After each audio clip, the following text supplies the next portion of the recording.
So, I was listening to the Joe Rogan podcast with Bert Kreischer, the most recent one, and they started speaking about the San Bernardino shootings and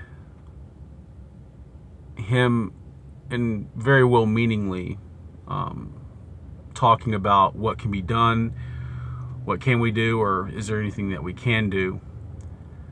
And to his credit, I'm a fan of his. He is an admitted gun owner, a member of the NRA. So someone having this opinion with those, I guess you'd call it credentials, bends my ear far more than, say, other people that go on an ear bending with a certain opinion regarding this situation about proposing new gun laws. And he brought up a point that I've really come to find very tiring and really makes my eyes roll when I hear it. And it's the trying to equivalize car registration, or well, more so car licensing, and to firearm competency, and that being a qualification to possess a firearm. And this has a lot of problems, and I can list them all out for you without even talking about the whole diatribe of, rights versus a privilege, and owning a car versus guns is a right. So I'll even put that to the side. You don't need a license to go buy a car. It simply has a certain monetary value. You just go buy one, and given a certain state, you pay a certain amount of sales tax. The licensing comes in when you wish to drive it on public roads. If you wish to go buy whatever vehicle, and if you have a 10-acre plot of land and you want to just drive it on that plot of land, you don't even need insurance on it. You could just drive it on your private plot of land and no one will pay any attention to you. You can even buy tax-free fuel. That's mainly for diesel trucks, for primarily farm use, because you're not on the interstate highways. You're not on the highway system. So really it becomes a really bad false equivalency, and a flawed one. Because the moment that it would start being more accurately comparable is when someone goes and buys a firearm, but then has their license, their carry license, and has a vetting process, but then you can go any and everywhere in the public sphere with it. Of course, that the problems can be pointed out that guns are a lot smaller and they can go in every small places. Well, the same thing can be said of cars. They're just a lot larger, and their purpose is to convey you here and there. I mean, we can tit for tat and play the game of exceptions, but largely that's the point. Is you have registration and insurance because you're interacting in the public with something that can damage, if not harm, other people, for wrecks, for lawful ownership of something that has a high commodity value. A used car can cost you $10,000 here in the States. Some vehicles go way above and beyond that.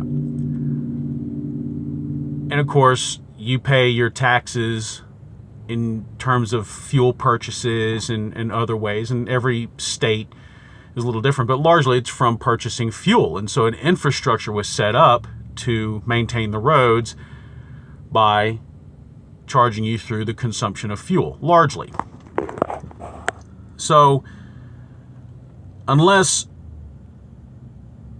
they say if you go get a certain license to carry a gun, it's to carry the gun but be able to carry anywhere. Meaning, me being a resident of Arkansas, meaning I have my gun license, I can take my gun with me to upstate New York.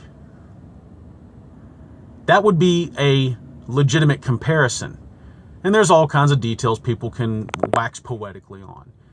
But let's start with that if you're going to make that comparison. Now, this all said, I'm a huge advocate of gun competency.